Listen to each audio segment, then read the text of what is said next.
Kamusta mga bata? Ano ang lagay ng panahon sa inyo ngayon? Mainit ba ito? O maulan? Mainit man o maulan, dalangin ko na nasa mabuti kayong kalagayan. Ano kaya ang mangyayari kapag hindi umulan ng matagal? Ng isang buwan? Ng isang taon? O mas mahaba pang panahon? Kapag walang ulan, maapektuhan ng mga pananim, pati na rin ang supply ng tubig, hindi ba? Ngayon, sa kwento natin, ang Panginoong Diyos ay hindi nagpaulan ng mahabang panahon. Alamin natin kung bakit at kung paano tinulungan ng Diyos ang kanyang lingkod sa panahon na ito. Ang pamagat ng ating kwento sa araw na ito ay Tinulungan ng Diyos si Elias na mababasa sa Unang Hari, Kapitulo 17, versikulo 1 hanggang 11.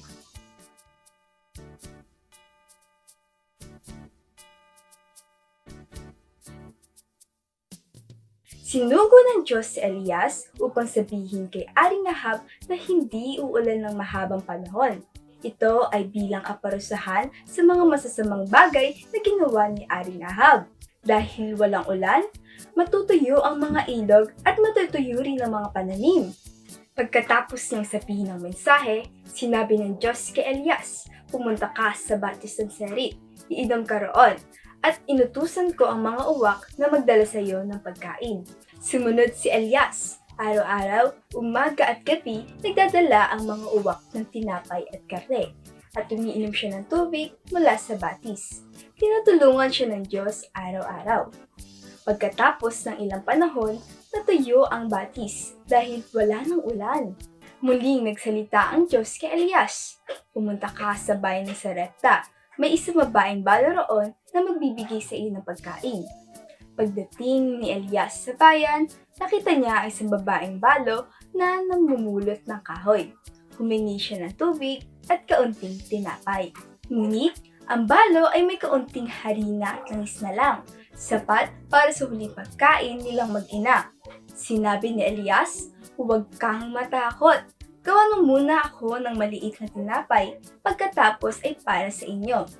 Nangako ang Diyos na hindi mauubos ang iyong harina at langis hanggang sa muling umulan. At nang sumunod ang babae, tinupad ng Diyos ang kanyang pangako. Hindi naubos ang harina at langis nila araw-araw. Kaya't sila ay nagkaroon ng pagkain sa susunod na araw. Dito, nagtatapos ang maikli nating kwento. Mula sa ating kwento, anong mga aral na dapat nating matutunan? Una, ang pagtulong ng Diyos ay palagi sa kanyang mga lingkod. Gaya ni Elias na lingkod ng Diyos, hindi rin tayo pababayaan ng Diyos sa panahon ng ating pangangailangan. Kapag may problema tayo, huwag tayong matakot. Magtiwala tayo na alam ng Diyos ang ating pangangailangan at Kanya tayong tutulungan. Pangalawa, kapag sumunod sa Diyos ay may kalakip na pagpapala. Sumunod si Elias sa lahat ng utos ng Diyos, gayon din ang balo. At sila ay pinagpala at tinulungan ng Diyos sa panahon ng kanilang pangangailangan. Pag sumunod tayo sa Diyos, ipinapakita natin na nagtitiwala tayo sa Kanya. Ang pagsunod ay laging may kalakip na pagpapala. Okay mga bata, sa pagkakataong ito, tayo naman ay magkakaroon ng isang activity. Ito ay may pamagat na God Takes Care of Me. Ito ay isang activity upang maging aware tayo sa kinasangkapan ng Diyos upang tayo ay maalagaan at matulungan. Sino-sino nga ba ang mga tao sa buhay natin na padalang tulong ng Diyos? Atin niyang alamin sa activity natin ito. Ari niyo bang ihanda ang mga sumusunod? Kagamitan, bond paper, lapis, crayola o colored pens. Pamamaraan. Madalas, ginagamit ng Diyos ang mga tao sa paligid natin upang tulungan at alagaan tayo. Kaya't isusulat natin kung sino-sino sila. Una, mag-drawing kayo ng 4 na bilog sa inyong bond paper. Gaya nito. 2, sa gitnang bilog, isulat ang salitang ako. Pangatlo, sa pangalawang bilog, isulat ang pangalan ng miyembro ng pamilya na nagmamahal at nag-aalaga sa iyo.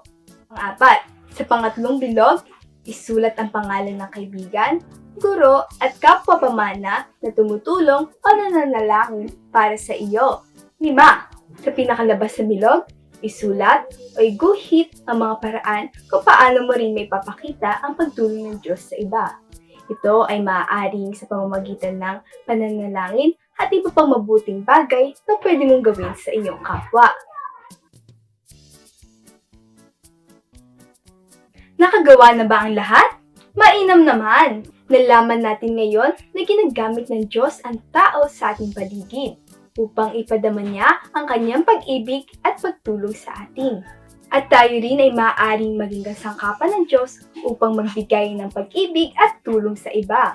Halina't alamin naman natin ang memory verse sa linggong ito. Ito ay mababasa natin sa Philippians chapter 4, verse 19. And my God will meet all your needs according to the riches of His glory in Christ Jesus. Tandaan mga bata, ang pagtulong ng Diyos ay lagi sa kanyang lingkod na masunurin. Sana ay nag-enjoy kayo sa naging pagsama-sama ngayon. Sa susunod na linggo ulit ha! Lagi nawa tayong patnubayan ng Diyos. Paalam muna at Miss Pa!